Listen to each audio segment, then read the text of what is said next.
In this video, we're going to go over backswing sequencing, and we kind of want to uncover a little bit more of what needs to happen and when exactly it needs to happen. So first, I want to start off with when we start to move the club, you can kind of visualize the club and as it relates to the body movements as well, moving kind of from the ground up. So typically what we'll see with a high level player is that the club head will start to move, then we'll start to see the hands and arms move, then we'll start to see the torso and hips are all starting to follow that. So it does not start with the body, it actually will start with the club head. Club head will start to move, and this is all happening in such a small amount of time, so it may not be even that noticeable to some people. However, it can be noticeable when we start getting the body moving excessively before the club, hands, and arms start to go. So what that will cause is an inefficiency in our sequence. So to kind of unbox a little bit more of the inefficiencies we see we're just going to use the golfer that has the tendency to really get the hips moving, exhausting all their hip turn really early in the backswing. Now, we're not necessarily saying that this person can't turn. We're talking about the person who does turn, but they turn way too soon, causing their arms to kind of run off, and the whole sequencing of the backswing is thrown off because their hips have moved too much too soon, causing the arms to try to compensate for it. So what that will look like for the golfer who does fight that is, as the club starts to move, they could even actually get the club to move first, which is what we want to do, but they'll end up getting their hips rotating and using up all their backswing rotation really early in the swing. So when that happens, a couple things can happen. Is the club is more susceptible to getting inside, and then what we'll also see is because they've exhausted all their rotation in the lower body, we'll see an excessive arm lift.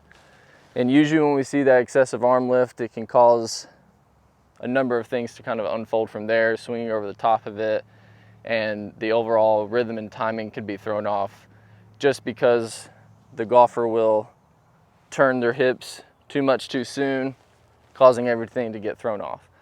So we're going to go over a series of drills and sequencing drills to kind of get this back lined up and kind of progress through a few different stages of this to try to feel what the sequencing of this needs to feel like. So the first one we want to start off with is you're just going to take your normal setup. Now, without moving your body at all, just moving your hands and arms and obviously the club, we're going to move it back as far as you can. Now, we don't want it to be in here and really just trying to pull it back as far as you can. The whole point of this is to move it back efficiently as far as you can. So that usually for most golfers, that's going to be somewhere in this window.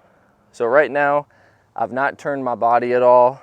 My shoulders have probably rotated very minorly just because of that my hands and arms are moving, but I'm not actually trying to rotate them. So I'm just moving my hands and arms about right here. And then what you can do from here, once you get it set, is we're just going to hit some soft ones out there. So whenever we do this drill of only moving our hands and arms right here without having any of this lower body rotation, we're starting to develop a sense for moving the club, our hands, and our arms before the lower body does anything. Again, this is geared more towards the player who exhausts that hip turn really early, so this is going to feel really extreme if you are that player.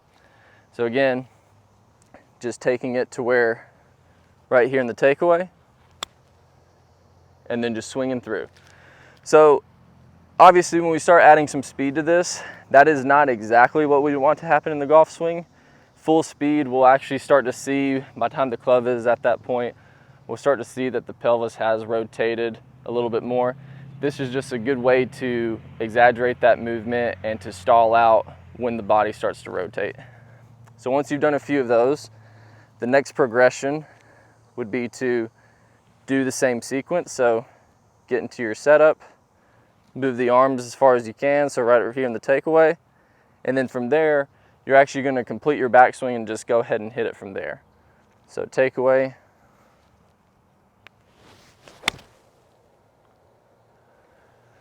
and again, the whole point of this is starting to delay when the hips start to rotate so we can get out of that habit of excessively moving them. So I would recommend starting off with some of the soft swings, doing the takeaway, and then just chipping them through. Do about 3 to 5 of those, then progress to the drill where you take it, doing the takeaway, pause for just a split second, take it up and go.